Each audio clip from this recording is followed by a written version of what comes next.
sorry. Ah, gawas na? Ano man na di? Ay, sa si ako.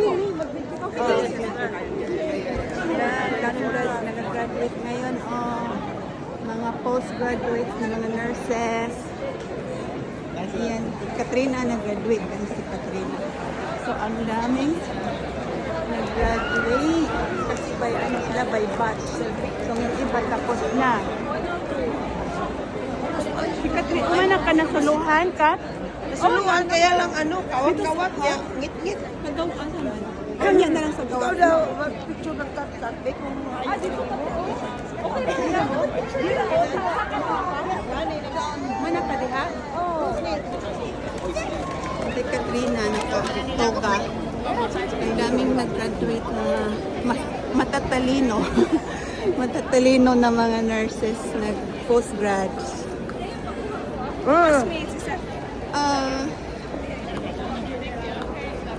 Ayan siya. Ayan, welcome to... Ayan sila. Welcome to the professional graduate diploma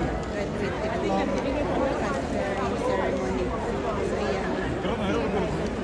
Daming tao. Ito sa convention, the convention center in Dublin. Ayan. So, kaming dalawa ni Dion ang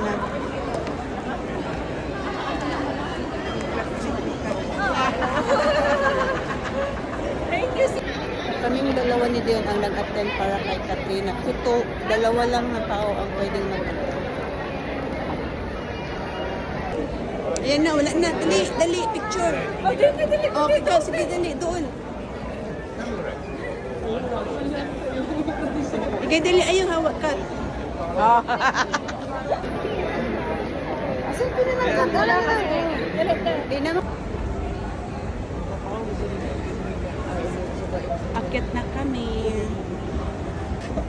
Akyat na kami sa yan ang Dublin. Daming tao. Ay! Dito kami. Malapit na kami sa stage.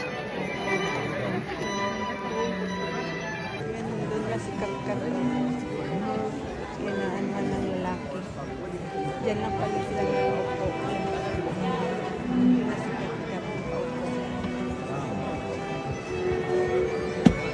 Forefront of my field of learning and scholarship.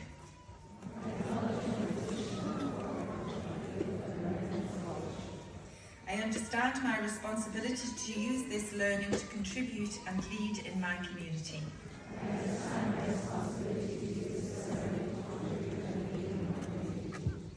I will maintain the utmost respect for human life. I will uphold the highest ethical standards and demonstrate unwavering academic integrity in my chosen profession. This evening's occasion, I think when they said postgraduate education was a marathon, not a sprint, they were not in any way joking.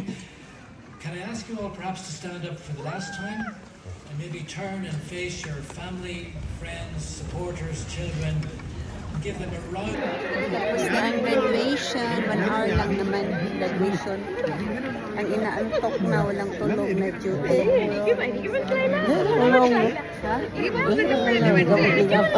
Naghintay pa kami kay Katrina, napapicture pa siya doon sa front sa stage. Basa na yung mga tao. Picture sa right side. Dito siya nagpa-picture. Yan, naglabasan ng mga tao. Wala sa ano, taas meron. Napuno na sa kung ano. Dito kami nag-undertaking ng Irish citizenship namin. Dito din kami nag-Irish citizenship.